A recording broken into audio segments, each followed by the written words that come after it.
described as an accidental war reporter who, from the moment the genocide started, has been recording the events, the terrible events in Gaza, has become the voice of his people, particularly young Gazans, who he has been tireless in covering the genocide and the impact it has had on so many sectors, of the medical sector, of the education sector, and on the sports sector, because he himself was a budding sports reporter, an ambitious young sports reporter, before being thrust into a world which he or none of us could ever imagine. And he quite brilliantly the events, particularly focusing on the impact it's had on children. And he is determined, now that he is out of Gaza and living in Ireland, he's determined to continue to be that voice of his generation and to bear witness to what they have been through. And his meaning now, having, albeit temporarily, I hope, abandoned his ambition to be a sports reporter, is to continue the fight for the liberation of his homeland and to bring justice and accountability, where far too many, particularly Western governments, have utterly failed to do. And I say it's an honour and a privilege for me to introduce to you عابد, who's going to speak to you for a few minutes. Welcome.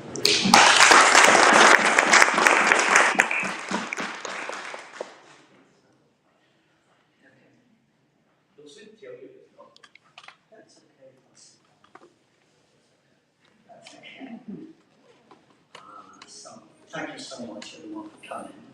Your presence really means a lot. Well, I've come here not knowing whether or not my family will be okay. While all of you have departed their families in the safest and most comfortable places. It's really impenetrable, incomprehensible, and devastatingly excruciating to stand in place where my people's, my families, and my suffering has been declared over a century ago. And tragically, this has been durable since then.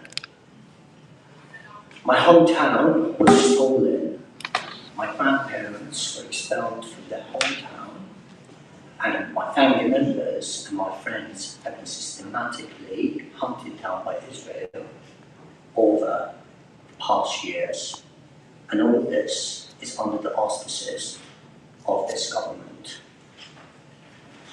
I've been hiding under beds, under my own little bed in my room, seeking my helpless parents' safety or help, but nothing has paid off.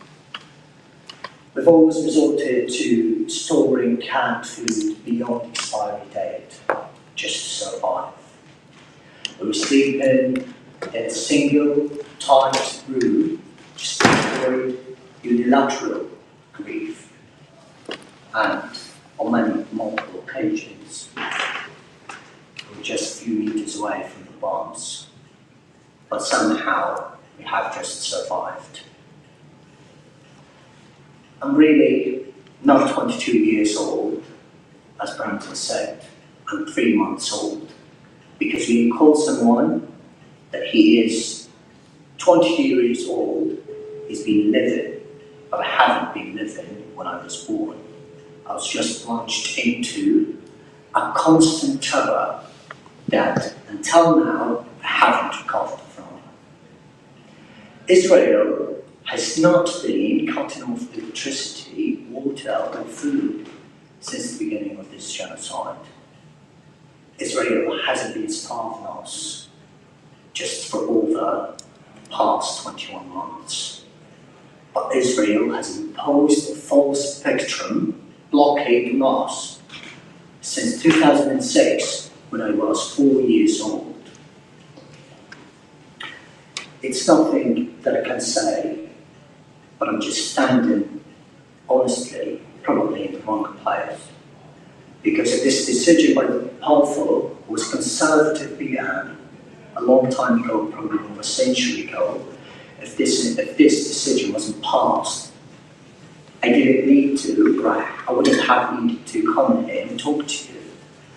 I would have been a human being like you, living my own life in my own and free homeland. The end, Palestine will resist, and we will resist until the liberation. I know our young and our old, everyone are dying at the moment, but we're seeds. We will grow and bloom, and you can be the water of those roses. Gaza is simply bereft of hope, but it is still clinging into a glimmer of hope. That is a reflection of you being here. My call to you, to every single one of you, is that we still have a chance to preserve our own humanity.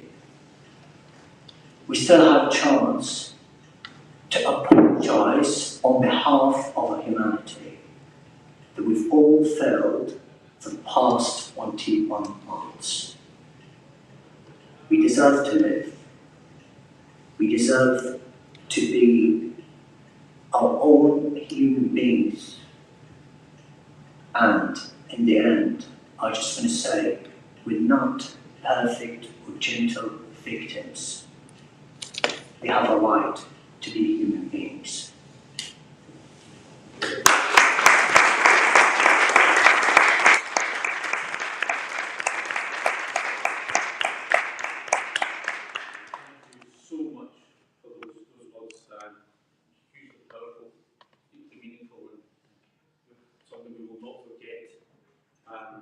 I will now hand over to Dr.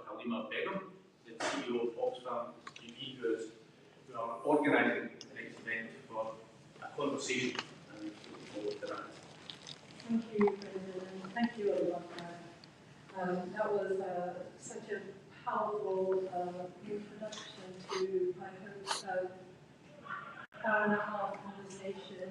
It starts off with us, but then extends into the audience around Gaza and what we have all been witnessing for over 2 years now, or longer, possibly. I would like to maybe I could say a little bit about why we held this space and created this space, Brendan.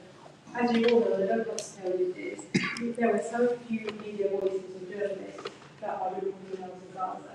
First-hand testimonies from either reporters or families is rare.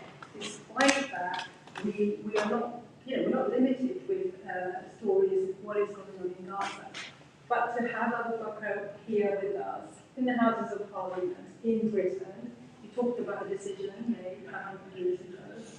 That is quite something, and I'm feeling quite emotional being here because of the relationship that we have with what is going on in Gaza and what you will talk about right now. So this is going to be a tough conversation. I just wanted to acknowledge that it's incredibly hard for you in particular, and thank you so much for being here and sharing this space with us. So with that in mind, Abubakar, I'm going to just ask you to talk about what you experienced. She spoke about the context and history. What have you experienced more recently in the last couple of years? Well, there's nothing that I've actually not experienced. It's everything. But I'm not here just to tell you what you've been hearing in the news over the course of this ongoing genocide. But one of the most difficult things is to see children around me, how they are. The sip of water or the glass with the coloured water that I'm seeing right just in front of me, it was just only 3 months ago when it was my biggest dream.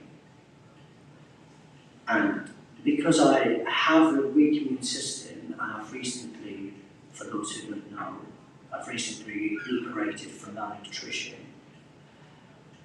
I have, in Gaza, contracted a variety of diseases up to 12 times, including gastroenteritis, bronchitis, hepatitis A virus, and several viral infections. In Gaza, one of the most difficult parts is that you live. You have here places near the river. We have a river in Gaza, but that is a river of sewage and garbage. That's where people live. And another part of it is that, honestly, opening up on it, all of you at home, if they open their fridges, they would find everything you want. And you have to remember that you're kind of sluggish shopping that you do every other day. I can tell you, the most massive dream anyone in Gaza is thinking of at the moment, and that's including my family. We have to say, and I have to say, that most of the time when I don't want to shy away from it, I wish I could have one single tomato, probably a sip of clean water. Even when I arrived in Ireland 3 months ago, when I looked at the water, I could see my face mirrored in it, and it pained me, not because it was contaminated, but because my body is not used to clean, pure water. Another thing about it is that when bombing happens nearby, it's not just about it's a bombing that happened, but it stays with you for quite a long time. Just in the morning, there was a helicopter, I know it's a helicopter probably for surveillance or agricultural purposes. But when there was a helicopter today, I was terrified, and literally, my knees, I couldn't hold them. It's a trauma that won't end, that will stay with us forever. And about the children, or my neighbours, and because my nephews and nieces are all under age 6, I remember one time when I was with my niece, she was 2 years old, now she's 3 years old. One of the times in front of me, I was with her and with her mother, and she asked her mother for French fries and ketchup, but she couldn't afford that, and I couldn't buy it because it hasn't been simply available. And after that, she saw a default background on a mobile screen showing ketchup and French fries. She started licking the screen. Another occasion, the children around me, and who are just outside my neighbour, and they are my neighbours, they were throwing food in the sand, and we just say, if I throw this plate of meat, I'm going to have it in the sand. And sometimes some of those children started putting the sand in their mouths. There are 1 million children in Gaza. This is half of the population. 650,000 of them are under the age of 5. They're not a party to this, and we've all failed them. And the biggest dream is just to live as any child, or probably, as I've heard one time from my nephew, who said that he wished he could be a monkey just to get a banana. We have a poet actually in this country called Michael Rosen, who I hope that you read his audience, maybe he did it late. He wrote a poem about children, and as you were talking about the children, and describing the food in the sand, Michael's poems are all about the children of Gaza. And there's one phrase in his poem that's constantly recurring, which is, don't forget the children. Don't forget the children. Because of course when we remember the children, that is when we remember humanity at its most painful. Because if we cannot protect children, that is where we despair. So this is what reminded me of your conversation. And earlier on when we were outside of this space, you talked a little bit about why you went to Ireland, why you left Gaza. And you mentioned that it was your mother who was worried about you, your safety and his risk in Gaza. That was a mother worried for her child. But I also know that your profession as a journalist is also under assault. And I just wanted to ask you, to talk a little bit about your work and what it is that made your life. Well, Israel has probably all of you know that Israel has murdered over 200 Gaza, and it could have been one of them at any point. I really had the chance to leave Gaza many times, over 10 times, and a lot of people have been begging for me to do it, but I never wanted to leave, and I'm not going to be quite, worried about saying it or shy about it, but I would have been really, really honored if I had died for my homeland. But it reached a time after 15 months of, tirelessly reporting on those events.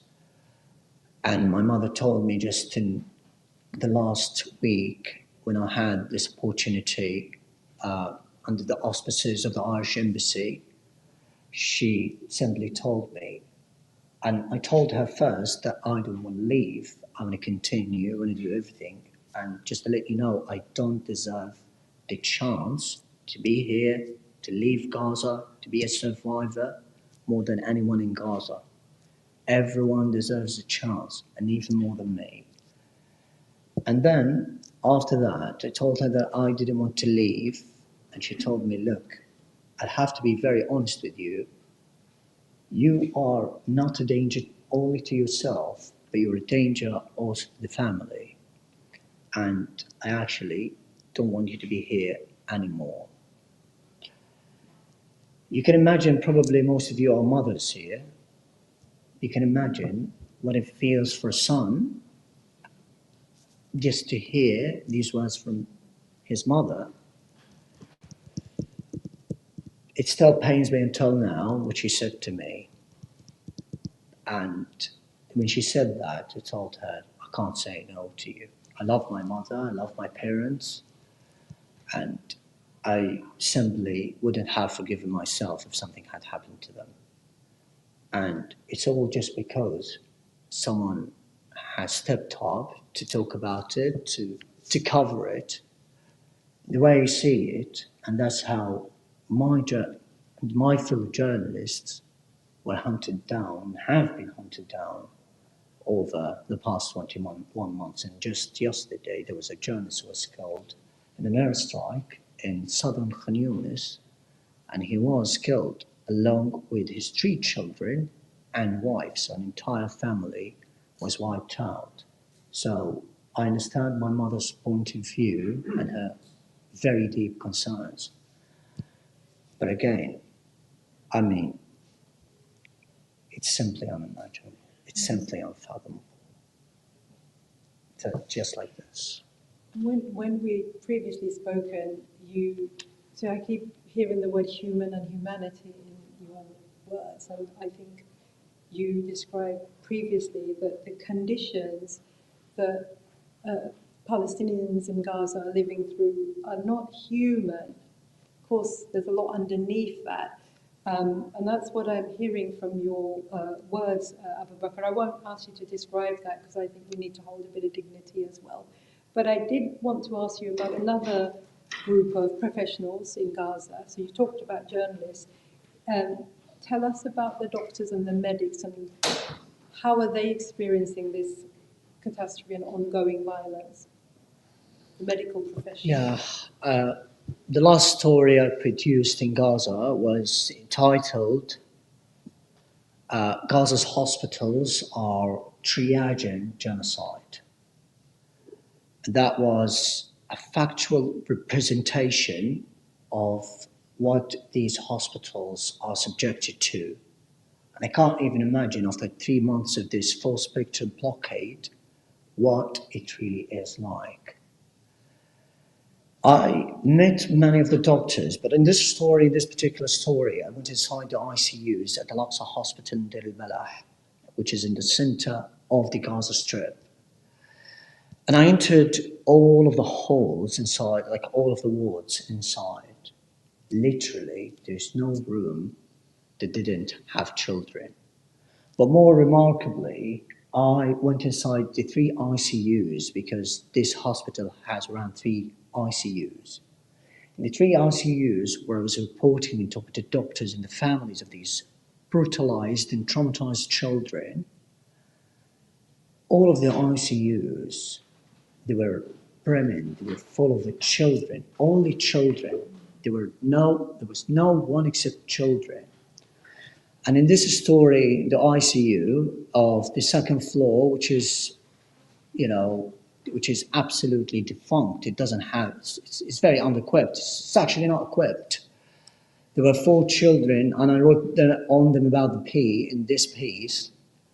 And the first child was only 9 years old, who was injured by an airstrike, by an Israeli airstrike nearby where he lived.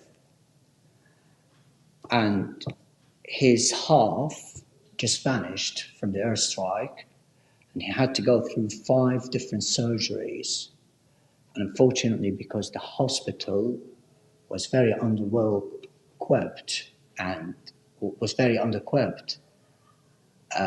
he had to die.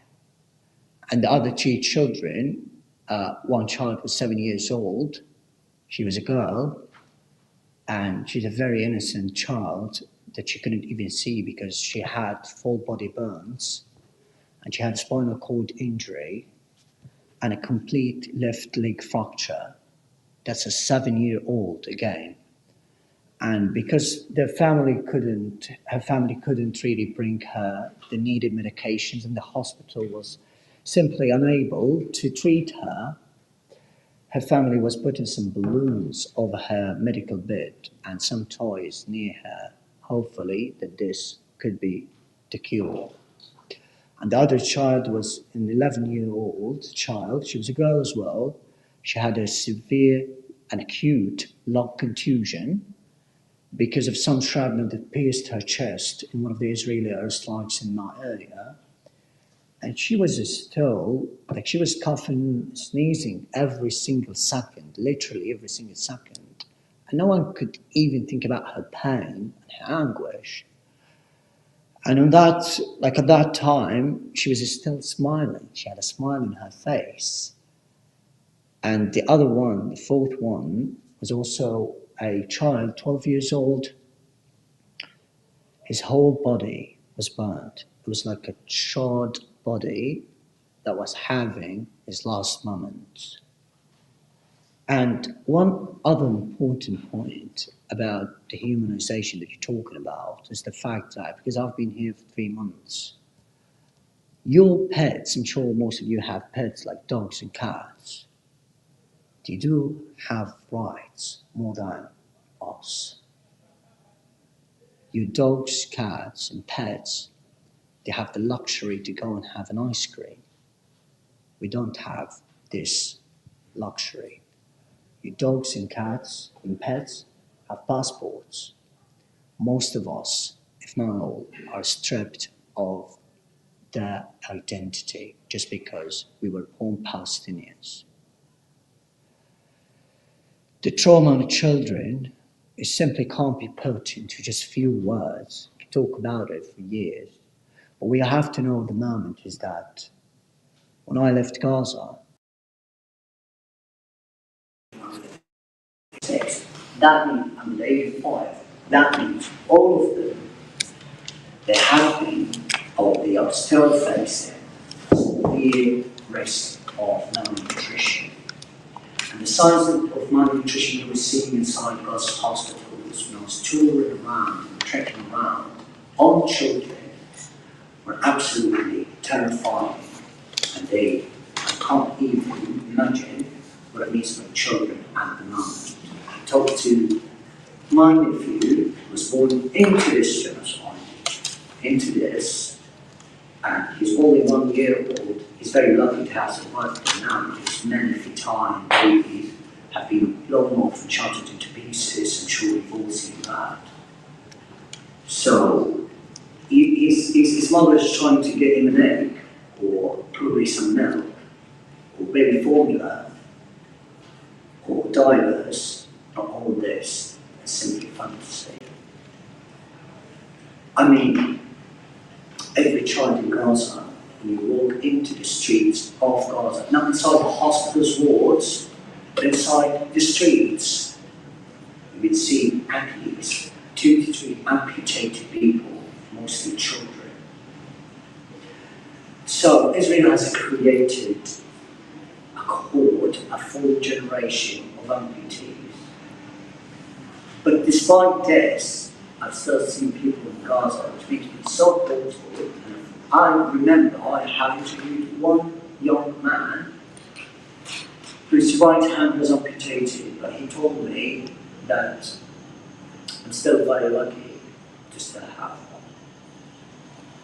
So, children, if you care about children, if there was an atom of justice in this world, those children wouldn't have been going through this in the first place. And so I think what we're looking at is not just children who are amputated, but a generation of orphans, unsupported, insecure, in a situation that none of us can imagine. I know that lots of people have questions that they would like to ask you directly on the record. Before we hand over to you, I just wanted to ask a question. If I wanted to hear it from you around what's the one, how should this end? What should the British government do? What other governments that have significant power? What should they be doing to bring this horror to a close? Well, that's a good question. Well, first, Palestinians haven't done anything to this government to be punished. And we're actually not the Nazis to be punished by expropriating a homeland and killing thousands of us over the years. So people in this government should just simply put pressure on Israel to end it, sanction it. There's no way to send arms to Israel every once, Israel every other day or something, just to kill innocent people. There's no political context in here. It's just a generation that wants to live. We are human beings, as I told you, we have the right to be human beings, I think. People in Gaza are even asking, like I talked to many people in Gaza and told them about the dogs and pets, but they're saying that they are actually craving one right of your pets. So it has reached a level where you've seen everything. As I told you, like for the past 17 years, there has been false victory, full-range blockade in Gaza. And we needed to be genocided, exterminated, mass hunted, mass starved, and disemboweled, dismembered, disfigured. You've seen all the pictures, you've seen all the videos on social media every time. And what else? You paid attention, but nothing has changed because our blood has been more profusely streaming out, and nothing has changed. So we didn't do anything to this government, and we're not asking. The least we can ask for is that this government just should simply put an end to the arms sales to Israel. That's the least we can ask for. We don't want you to help us, it's okay. We have human beings like you who are willing to help, but we're not asking this government. But the least we need to have from you, we're asking you for, is to stop arms sales to Israel. Because your bombs are killing us. I was in Gaza and I realized many of the planes, the warplanes that were hovering above us, they were different planes. I know the F-35. You talk to a military expert because he has been through a lot. So I know the military warplanes. But there was a time, and there have been verified reports of this, that many of these planes were British planes. So what did we do to this government? What did we do to the people of the UK? What did we do to you? This is the question. So it's a very simple thing. Put more pressure on the government. Just let people live. Gaza is the only place in the world that is suffering, that is being bombed, that is being starved, that is being mass murdered and mass displaced. It's the only place in the world that doesn't live. It's the only place in the world that lacks dignity, and this dignity has been stripped by those governments. So it's a very simple thing. We're asking you just put more pressure and stop arms sales to Israel. Don't kill us. It's very simple. We haven't done anything to you. When I was just the last thing, when I was 14 years old, I was very, very interested in the British culture. I know the British culture. I've been reading about it for many years. And at the same time, I know the British people. know, like many British people, at the the peak, literally the essence of pure kindness and generosity. But why this government is like this? I'm looking at this building that I was just here. It's too much luxury. It's too much. Like one part, probably a couple of rooms, 3 rooms from this place would be enough to rebuild the entire Gaza Strip. So what we've been through, our suffering, our anguish, our agony, which is of course unending, unceasing, and has been continuing over the years. And still talking to you, having those haunting and haunting feelings that my family would not be the case at all if forgetting of it. So all I'm asking you for is just put an end to the answers. We're not asking you for anything more. Just put an end to it. Don't kill us. We haven't done anything to the British government. We haven't simply done anything to the British government. But Israel has. Israel has killed the British nationals in Gaza, British militaries. And I was there. I was reporting there. I was reporting there that when the UN compound was held, and one of the British humanitarians was wounded. I was there. And before, British nationals who came to save Gaza, who were like you, had a heart like you, because I'm sure there are many soulless persons in this country that had a heart like you, they wanted to help, and they were killed by Israel. But we haven't done anything to British nationals, so what have you done? So that's the whole story. To all more Russia, don't kill us.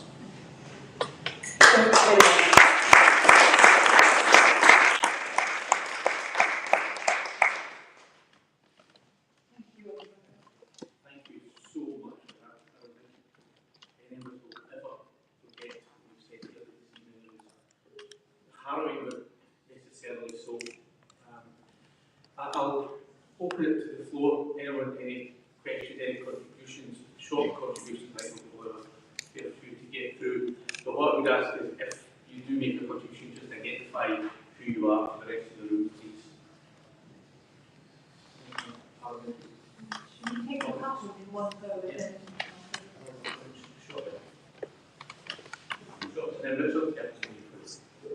Thank you so much for that helpful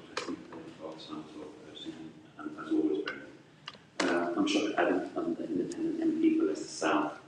I'm just going to echo something very quickly to what I said when I went to the West Bank 3 months ago, when I met a lady in Tulkrum who had been made a refugee for the 3rd time in her life. And I always remember she was a young mother and she had a child clinging onto her skirt, and she said, "You have forgotten." And I'm going to say the same to you, what I said to her that day, that we haven't forgotten. We have exercised every process that we can democratically. Millions of people are exercising the right of freedom of speech and demonstrating week in, week out for the people of Gaza. My constituents and many others use the democratic process to elect people like myself because we stood so strongly and felt so strongly what was happening in Gaza. In Parliament, my colleagues here and many others, I don't think a day goes by when we don't raise an urgent question and to the detriment to their political careers.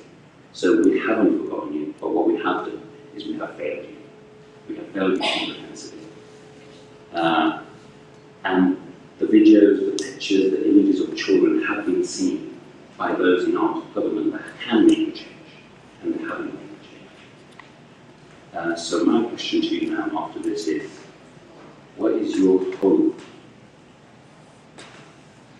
of not us, but in Gaza? Do you see that the 600,000 orphans or children, is there a way out for the people of Gaza for the future? There's always a way out. I simply can tell you, we are simply unbeatable. We've always been sold into hope out of nothing. We've been surviving on nothing. We love life, we teach life everything, and we know how to survive on literally nothing. And that's what I've been through with my family. I know Gaza has been turned into a wasteland. I know Gaza has been turned into a mass mountain of rubble. I know that. I'm fully aware of that. But there is a spirit that everyone has there, which will just reflect the holiness, which will be seen in you to built it and rebuilt it again, and it will be blooming after years. No matter how many buildings you destroy in Gaza, no matter how many you kill, no matter what you do to us. I've been through starvation 2 times, my people have been through starvation 3 times. I've lost 40 members of my family, extended family, and my very dear friend was killed. Okay? And I promised myself to start a bit that I would emerge from this with hope. I'm still hopeful, and I've come here with hope that this can change.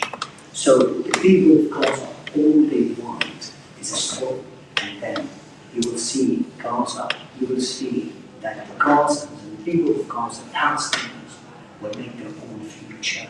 And of course, we cannot really give up support. You need us, literally. And I'm not talking about out of compliment, but I've been hearing from different people in Gaza, and we've been talking about this British government, and until now we know that there are good people who want to act, who want to stop it, and who just want to save their own humanity. So hope is us. Thanks so much. It's great to meet you in real life and follow us on Twitter. Connecting now on Twitter about football and Leeds United as well. But I just want to say 2 things really. Thank you for what you've done to bring home to people in power in this country, yes, what's by that many people in Parliament, the government, exactly what's happening in Gaza, what's being done to the people of Gaza by the people of Israel with its allies, including this government. But also, thank you for communicating to the public more widely here what's going on. And it's partly through your reporting that's inspired hundreds of thousands of people, millions in total, over the last 2 years, to march in their towns and cities and in London, month after month after month, against the genocide, for sanctions, for accountability for war crimes, for an end to arms sales. So you need to know, as I hope you do, that through what you've done, you've helped to fuel that activism in this country and around the world, and part of a global movement which will ensure that the people of Gaza can have the future they deserve, and, which is very important to me, that those who have carried out war crimes, those who have been complicit in war crimes, face international justice.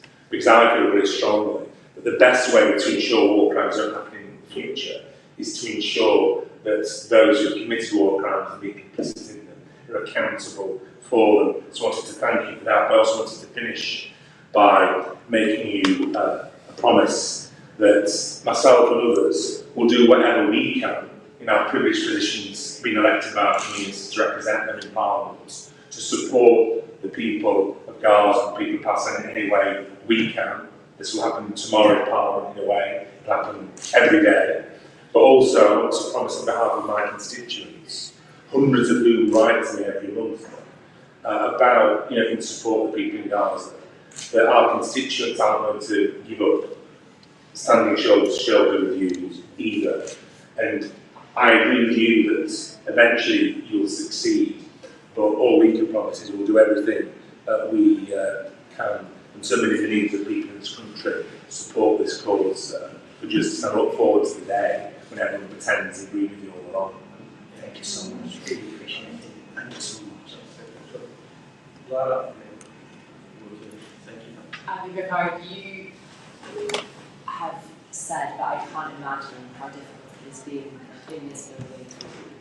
And before we started the session, you were telling me a little bit about how it feels to be in Westminster and the history of Westminster, given how the British government were so integral in setting up the Palestinian people and allowing what we now see and allowing this genocide. And I wondered, because I think it's so hard for us to imagine, if you could speak a little bit on how it feels to be here in this building, knowing the history of what the British government has done to Palestinians and what they continue to do to enable this genocide. So, when I walked the corridors of this building, first thought that I had was, why in Palestine overall, and in Gaza in particular, don't we have 1/10 of this? Like, why do we have this? And what do we do, again, as I told you, to this British government that has just passed a decision that has destroyed entire generations over the years to, to build this based on years and years of colonialism and years of imperialism. And Palestine has been the worst sufferer of this imperialism and colonialism that we're seeing at the moment. The thing is that, which I entirely believe in, that the people all across the globe have been deceived by the countries, and in the end it turned out to be that Palestine is just physically occupied, while all the countries around the world are mentally occupied. And in the end, we will be physically occupied. Freedom doesn't mean just to be physically free. It has to be, you have to be free mentally. No one is controlling you. No one is committing war crimes and is complicit in war crimes on behalf of you. I know you deny this, and you deny what is happening. But why this government is still complicit in this? It's excruciating just being here and standing here. And I can't hear just this answer, not saying this just to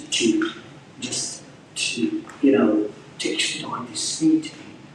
But believe me, in the end, I can't really bear more seconds than 1 minute in here. And I don't want to be here anymore. Because this place is just, as I told you, it's a real, genuine representation and a building that has been built over the blood of many thousands of generations in Gaza. So look at what it means to be. And I have this feeling, to be honest, in the end. I have this very scary feeling that one day we'll get to Gaza, this building will contribute to killing me. Such a moving experience hearing you today. Thank you very much indeed for sharing your experiences. You're so young, just 22, and I know that your original ambition in life is to be a sports commentator and a sports journalist. How does it feel to see what has been essentially a turning away by world sporting bodies, turning away from what is happening in Gaza, and a complete failure to respond in any way to what we are seeing, which is the indiscriminate killing of an entire population? A lot of people in Gaza, when they see the reports published on Western media, they feel very laid down. And again, I just want to reiterate this. Like, those people, those journalists are still constantly justifying the killing. And have any idea what goes on their mind every single night when their children are around them, when their families are around them, and they have the latitude to do everything and they have the freedom to go around and live their lives the way they want. You talked about the sporting tragedy. So in Gaza, so people just know, in Gaza, around 10 stadiums, 9 have been reduced to rubble. 1 is still standing and have been turned into displacement shelter. And the stadium can't be a shelter, of course. And more than 200 sports facilities have also been destroyed by the Israeli military during this period of time. And all the those like months, there hasn't been a single word in all this Western media about it. And that is, of course, a deliberate dehumanization of the Palestinians. There is no way to do it other than that. It's deliberate dehumanization. The way we're seeing, as I just mentioned to Laura, the way we're seeing people reporting on Gaza, justifying and giving consent for the Israelis to continue continuous genocide. And believe me, if Western media had done their job, this genocide would have been ended in the first early weeks, but they haven't done their jobs. And they have really chosen to be sold, and that's what I'm seeing.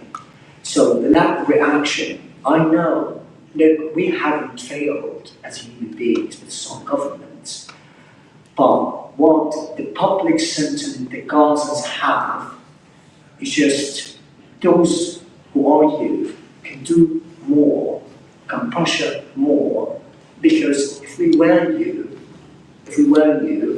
and you were us, and there's something that we don't wish for you to happen, of course, we wish prosperity and life to every single one of you, and we pray from the deepest of our hearts that you will have the most beautiful lives and peaceful lives in your life and in your time.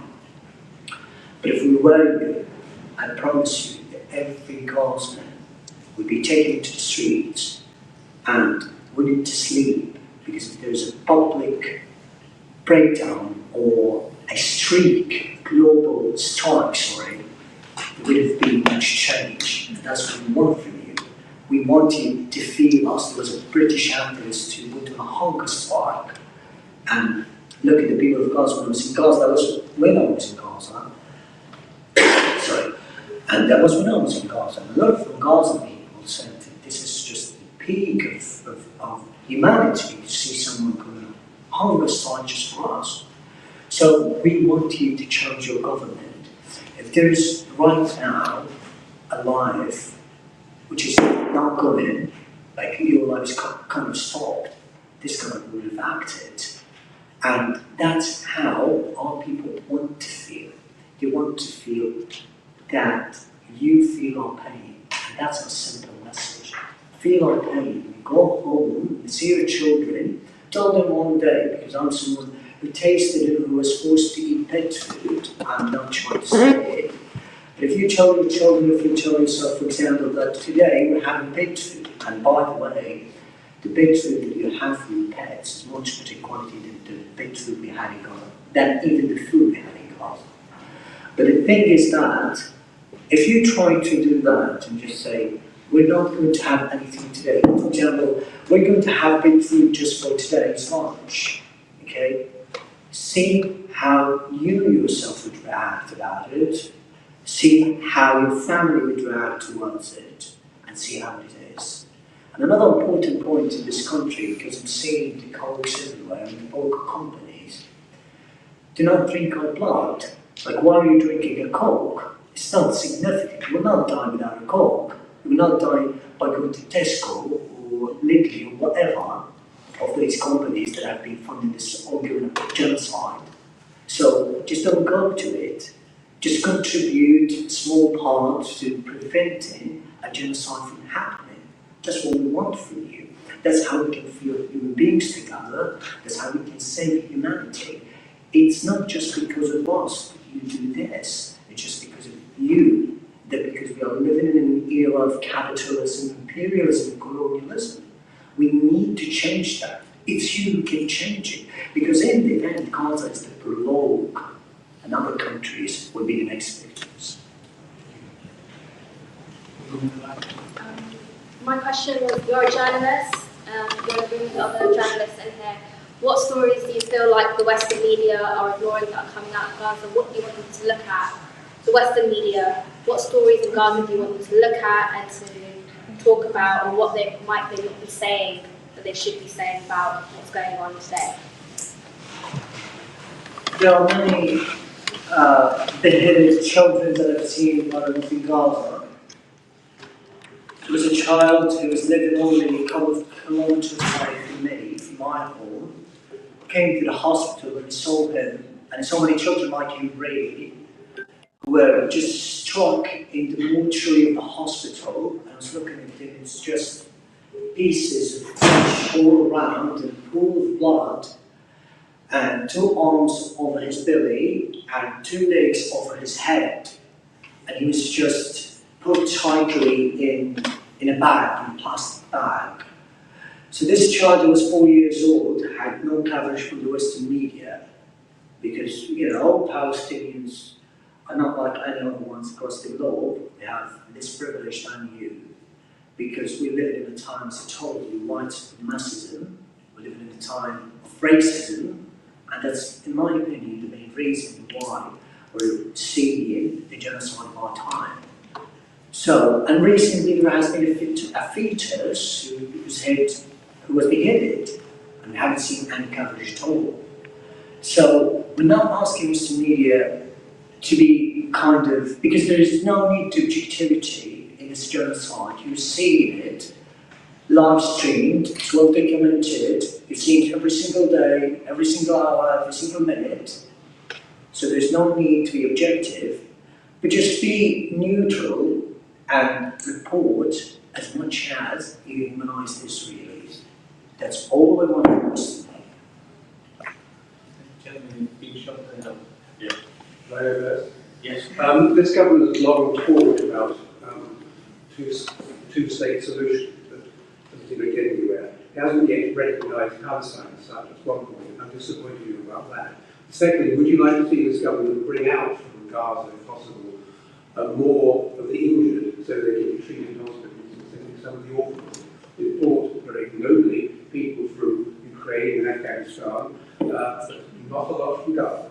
Yeah, I mean, like, this is a very good point, that's completely wrong.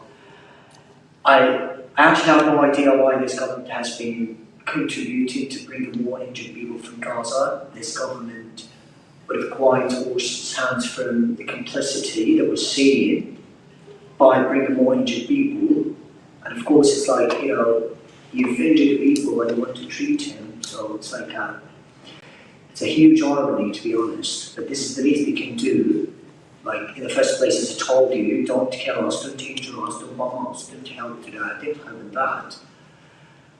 But I'm the British government, because I'm sure there are people here who are very, very much geared up to taking many more children and injured people from Gaza to here.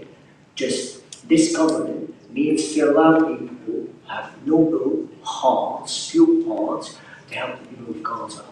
Just help them take many causes outside. We don't need anything from this government. I'm not asking this government to do anything. I actually don't ask my killer to help me. That's what I want to say. So I want the noble people